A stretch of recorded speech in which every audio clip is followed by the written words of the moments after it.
এই যে আমি কিছু বাজার করে এনেছি আর সঙ্গে এনেছি সকালের জন্য নাস্তা।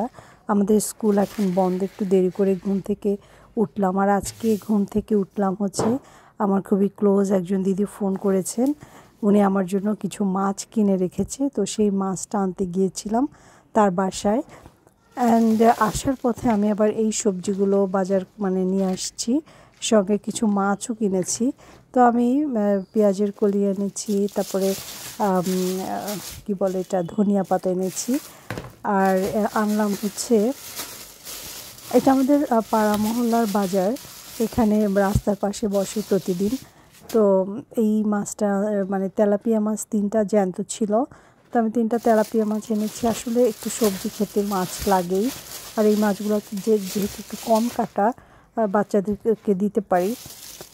অ্যান্ড 2টা নলা মাছ এনেছি। এই নলা মাছ কিন্তু একটু পাতলা ঝোল, ধনিয়া পাতা দিয়ে খেতেও ভালো লাগে। আলু, বেগুন, তারপরে ফুলকপি, শালগম এগুলো দিয়েও তরকারি রান্না করে খেতে বেশ ভালো লাগে। 2টো নলা মাছ 450 পড়েছে। আর তেলাপিয়া মাছ 200 টাকা 1 কেজি মাছ নিয়েছে। তারপরে কিছু ছোট মাছ নিয়ে আসছে, আপনারা চিনেন কিনা, এই যে কাচকি মাছ। তো এই কাচকি মাছ একটু এনে রেখে দিলাম, সামনে বড়দিনের পর হয়তো মাছ টাছ খেতে ইচ্ছা করবে। আর আনলাম কিছু মলা মাছ। এই মলা মাছও কিন্তু একটু হাতে মেখে ছোট করে সবজি বেগুন আলু দিয়ে খেতে আমার বেশ ভালো লাগে। তারপরে যেই মাছটা দিদি আমার জন্য কিনে রেখেছিলেন, সেই কাক্কা মাছ নিয়ে আসছি। এটাকে কাক্কা মাছ বলে, আমাদের খুলনার দিকে আবার থুরে মাছ বলে, যেটা লম্বা লম্বা ঠোঁট। তো এই মাছটা আমার খাওয়ার অনেক ইচ্ছা ছিল। একদিন আমি দিদির বাসায় খেয়ে বললাম যে দিদি, আমি এই মাছটা খুঁজছি, পাচ্ছি না। তো দিদি আজকে বাজারে গিয়েই আমার জন্য আমাকে ফোন করলো যে আমি একটু মাছ পেয়েছি। এটা এইটুকুই ছিল একজন মাছওয়ালার কাছে, উনি আমার কথা মনে করে মাছগুলো কিনে রেখেছে। তো আমি আর লোভ সামলাতে পারিনি, ঘুম থেকে ফোন পেয়েই তার বাসায় গিয়েছি আর এই মাছ কয়টাই নিয়ে আসলাম। তো আজকে এই মাছই আমি রান্না করব। বাট যে মাছগুলো দেখালাম ওগুলো আবার একটু প্রসেস করে আমি ফ্রিজে রেখে দিব, ছোট ছোট করে পলিথিনে জড়িয়ে। তো কাচকি মাছ আর কি প্রসেস করব, এটা একটু ঝুড়িতে এভাবে হাত দিয়ে খলিয়ে নিলেই কিন্তু এর গায়ের যে আঁশ সেটা বের হয়ে যায়। আর কিছু অবাঞ্ছিত ময়লা থাকে এর ভেতরে, সেটা হাত দিয়ে বেছে নিলাম, ভালো করে ধুয়ে নিয়েছি। যদি বালি বা অন্য কোনো ময়লা থাকে সেটাও পরিষ্কার হয়ে যাবে। তো এইভাবে কাচকি মাছটা প্রসেস করে নিলাম অ্যান্ড পলিথিনে জড়িয়ে রেখে দিচ্ছি। তো আসলে আমরা যারা ওয়ার্কিং লেডি, তারা সংসারটা খুব গুছিয়ে করা হয় না, দৌড়ঝাঁপের উপরেই চলতে হয়।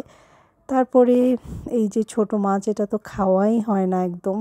এখন যেহেতু আমাদের ক্রিসমাসের ছুটি, তাই কিছু ছোট মাছ নিয়ে আসছি। এটা ওই যে পাশের ফিনগুলো লেজটা ফেলে একটু আঁচড়ানো লাগে না অবশ্য, এটা আপনি শুধু পেটের ময়লাটা বের করে নিলেই হবে। আর তারপরে এরকম ঝুড়িতে একটু কষলে ডলে ডলে নিলেই এর গায়ের থেকে আঁশগুলো বের হয়ে আসে। তো আমি এই মাছগুলো কিন্তু অল্প অল্প করে এনেছি, একটু পেটের ময়লাটা ফেলে দিচ্ছি। যদি এই পেটের ময়লা সহ ডিপ ফ্রিজে রেখে দেন তাহলে কিন্তু আবার মাছটা নষ্ট হয়ে যায়। আর কাক্কা মাছ যেভাবে কাটতে হয়, অনেকে দেখে মাথা রাখে, তো আজকে আমার যেহেতু একটু তাড়াহুড়ো, আমি আর মাথা রাখলাম না। এইভাবে মাথাটা কেটে একটা টান দিলেই পেটের লম্বা করে ময়লাটা পুরোটাই বের হয়ে যাবে। আর পাশের একটু ফিনগুলো ফেলে দিবেন। আর এই মাছটাও ঝুড়িতে ঘষলে কিন্তু আঁশগুলো বের হয়ে যায়, আলাদা করে আর আঁশ ছাড়ানোর অত প্রয়োজন হয় না।